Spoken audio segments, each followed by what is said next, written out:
lapsia tekemään juttuja ja silleen. Luna puhuu aivan totta. Auttaa lapsia, sitten sanoo mitä tehdään ja semmoista.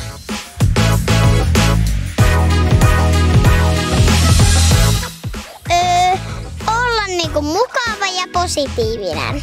On kiltti ja ei ole niinku semmonen ärsyttävä ja kiusaa lapsia, että ei auta silleen. Ja se on tosi tärkeää, että osaa olla mukava.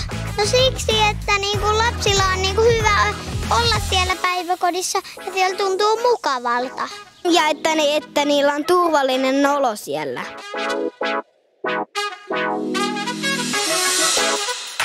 Semmoinen, joka on hauska, eikä tee niin vaikeita asioita, niin kuin ihan semmoista, että nyt laskemme montako asiaa maapallossa on.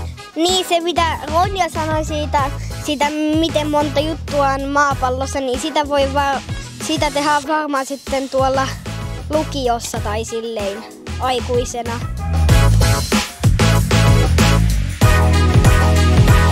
Siksi, että siellä on paljon lapsia ja ne lapset on tosi mukavia. Aikuisella on hauskaa siellä hoitaa lapsia. Säkin olit taas oikeassa, Ronja.